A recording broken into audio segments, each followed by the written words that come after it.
Hello, everybody. You have tuned in to the Indiana State Police Roadshow. I'm Sergeant Rich Myers with the Indiana State Police District 52 Public Information Office. And we want to thank the Indiana State Police Alliance Cops for Kids, subsidiary of the Indiana State Police Alliance, for their continued support for the Indiana State Police Roadshow. And thank you, Tom Trial, for being in here today and setting us up for YouTube. Tom is always Johnny on the spot. Whenever I call him, he's always available and ready to go, and has us up here for the YouTube presentation. And today we have Stephanie Stewart from Special Olympics. Hello, Stephanie. Hello. Have you gotten married yet? Last time you were about to get married, has that happened yet? Oh, we're just over a week away from that now. So November 1st, we're almost there. Ready to go? Yes. Got it all set? Everything's in stone? I think we're pretty well set, yeah. I think we discussed this last time. Is this inside or outside wedding? It's a little bit of both. All right. Reception's inside. Outside, they have a pavilion with a tent. So it's kind of half outside, half inside. So a little bit weather, ceremony. maybe we're going to, it depends on what the weather's doing. It's going to be beautiful because I decided that. She's got that down pat already, Yeah, Tom. that's I've in the decided plan. that, so it's going to be beautiful. Yes. I understand. Okay, good way to start that out. Good deal. All right. Well, we're going to talk today with Stephanie. We just recently had several events with Stephanie, Special Olympics of Indiana. The Indiana State Police participated with the Tip-A-Cop program, and we want to discuss that. And then a new program that's coming up that I don't think's been tried yet, or it hasn't been started in Indiana. There's something new, right? Mm-hmm. Okay. Absolutely. So we're going to be talking about that, something that anybody can get involved with here in Central Indiana. But let's talk a little bit about our Tip-A-Cop. Had a great day. Well, I don't know. It was a kind of a unique day. It was sunshine for a while, then it rained a little while, then sunshine for a while in Central Indiana. I don't know about the rest of the state because this went all over Indiana. And let's talk a little bit about how many places you had and who was involved in this. Yes, so Red Robin is a national partner with Special Olympics. Okay. And they do the Red Robin Tip-A-Cop Day, and each state picks their day in the month of October. Red Robin Restaurants. Red Robin Restaurants, yes. And that's a kind of a nationally known hamburger chain. Excellent food. Yes, absolutely. And they do great work for Special Olympics. They invite us in, and we raise a ton of money. So we had 10 locations in Indiana. Is that throughout Indiana, all over the north to Evansville up to South Bend, or where were they at mostly? That's exactly right. Okay. Actually, there's one in Mishawaka, and that's probably the northernmost. And then you've got Valpo. You've got a handful up there in northern Indiana, 4 of them. One down in Evansville in the south, and then you've got 3 or 4 that are centrally located in the Indianapolis type area. Right. So Plainfield and things like that. And these are we've partnered with them before. Yes. Those folks have partnered up with us, and it's amazing because they pretty much hand you the store and say, here, go at it. I mean, it's a great, anyways, at our store, the manager was great to work with. Yes, the restaurants are wonderful. They're just as excited that we're there as we are to be there. I get great pictures of the staff and the athletes and the officers all working together and having a great time. And it really is a great day for everybody. And they're just as eager to see what kind of funds we raised as the officers are at the end of the day. So I know at our restaurant, and the hours were from 11 to 3 and then 4 to 8 at the restaurants. And we had several of the athletes come in and participate with us. And that was very exciting, both for us and for them. We had probably 6 or 8 athletes come in. Yes, they love to visit with the officers, and the officers love to visit with the athletes, and it's really a great day for everybody. There's a bond between officers and athletes through the LATR program that you can really see whenever you get the groups together. So, and they were also interacting with the patrons when they come in, discussing, let them know what we were doing, what the Tip-A-Cop was all about. And for anybody out there that's not familiar with the Tip-A-Cop, our program is officers are at the restaurant, generally speak to the patrons as they come in or approach their table, or even do waiting duties and explain to them the Special Olympics program, and provide an envelope to the patrons and invite them to make a donation on their way out if they would like to, or leave it on the table for the officer to pick up. And it's just a little something extra if they would like to leave it for the Special Olympics. And we had overwhelming support at our store, and I'm sure everywhere else for the event. Yes, wonderful, wonderful results. Typically, I tell people you look at about an average of $1,500 if it's a busy day for a tip-a-cop, and we had everything up to $2,500 at a location. So really Wow. great day. People are very supportive and really wonderful turnout and support. Do you have a total for what was brought in? We do. One store actually had to reschedule. So for the 9 locations that participated this weekend, we had just under $17,000 for the day. Wow, that's excellent. Yes. And all Very that good. money goes back to Special Olympics of Indiana. Absolutely. Every penny. And that is used for what? It's used for everything that Special Olympics does. The athletes are never asked to pay for Special Olympics activities. Right. So it pays from everything from buying basketballs to being able to, supply a lunch if it's an all-day or a whole weekend event kind of Right. thing.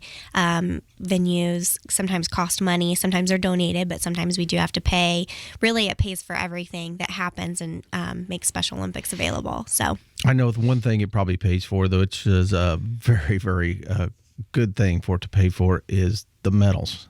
And Yes. our athletes, when they come in, that's one of the first things that they want to show you Yes. is what they medal in. And we had a young lady at our location, and she was very, very excited about her medal that she'd won. And I got her name here. I brought it with me. It's Katie Crawford. And she done an excellent job of meeting with the patrons, talking with the other athletes, speaking with the officers.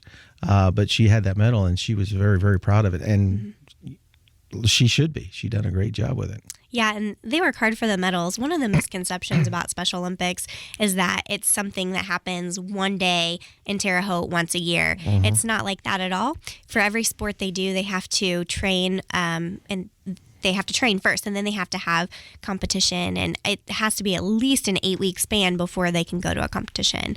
So, I mean, it's training. It's just like all the sports that you participate in high school, college, any type of league. And, they're very proud of that. They work very hard for that leading up to their sports. So. Something unique that I found out that I didn't know also is Katie was telling me that she also does public speaking, talking about Special Olympics. Yes, we have an athlete leadership program where athletes can go and learn how to do that, learn how to speak, and just like a speech class that anybody would take who addresses the public. And they get to do that. We have different leadership programs as well, like coaching. So there's really a lot of great stuff that they can learn aside from the sports that already are such a great enhancement. Yeah. Well, she done a good job, and you could tell that she'd had some training, and she was very, very aware of what was going on and how to handle the situation. Well, again, you're listening to the Indiana State Police Roadshow. I'm Sergeant Rich Myers from District 52 Public Information Office. We're brought to you by the Indiana State Police Alliance and Cops for Kids, a subsidiary of the Indiana State Police Alliance. And I have Stephanie Stewart here with me from Special Olympics. Stephanie, let's talk a little bit about something new that you said's coming up here. Strikes for Special Olympics. Yes. For We're very good excited strikes. about this. Yes, it's a good strike. It's not the bad kind.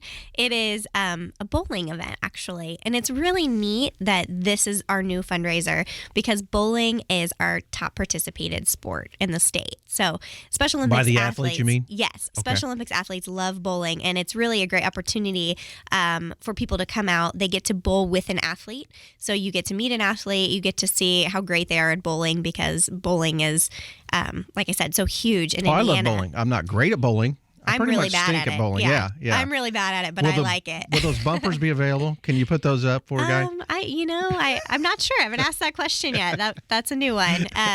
Maybe not for this event, but I need the bumpers. Yeah, because those daggone, when you go off and get a gutter, that's when I generally have what happens to me. So if you can get those bumpers, I might be able to play. Okay. Well, I'll see what I can do. But they're so you're going to have athletes from all over the state here. Well, it depends how many teams we have. Okay. We will have athletes. They'll be from Indiana. I'm just not sure where yet. Okay. But based on how many we have, what we'll do is you'll have a team of 4 people that you bring for the tournament. And So you bring the event. 4 more people, not including the athletes. Exactly. You bring 4. So yourself and 3 friends or family or coworkers. And then we will put an athlete with you for that day. So you'll bowl with 5 people on your lane, one being an athlete from Special Olympics. So you'll bowl 2 games, and we'll take the best score of the 2, and the top 3 scorers will win the prizes for the day.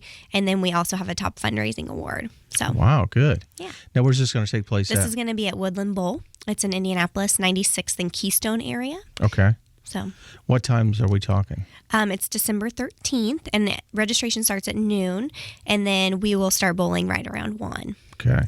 So these should they have money raised for this prior to coming, or how does this work out? We're pretty flexible, especially with it being a first year event. There are a couple ways you can do it. You can raise money online. We have an online website that allows you to have your own URL.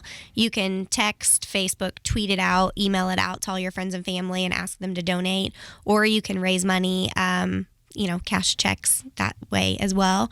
Or some people are just getting a sponsor for their team and just paying the $200. So it's $200 for the entire team of 4. So, for example, we have a team that's sponsored by the FOP in Carmel, and I don't know who paid for it, but maybe the FOP paid for it. Yeah. Okay. You could ask people like that. So. Okay. You have a corporate sponsorship or anything, and then have that paid up front. Yes. Okay. Good. Well, that's going to be on December 13th. What day is that? Is that It's a Saturday. Saturday. Mm-hmm. Okay. Registration starts at noon, and you say there's more online. Let's get that online. Let's get that website out so people can take advantage of that. Yes, you can find out about the event at SO Indiana, all one word, soindiana.org. And the registration link is right on there. You can just click and go to register. And it will also tell you how to set up a fundraising page if you'd like to do that piece.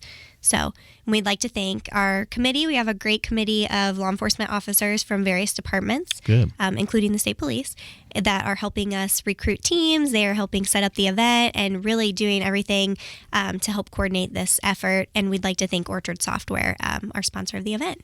Great. Well, that sounds like something that's going to probably take off, because I know, like you said, I think about every athlete that I've spoken to, bowling is one of their favorite things. They love to do that. Yes. And that, will there be, you say there's going to be prizes. Are we talking the medals here, or what's going to be handed out at this? Well, that's to be determined. Maybe medals, maybe trophies. We're not sure yet. But there will be a first place, second place, and third place, and then the top fundraising award. Great. So.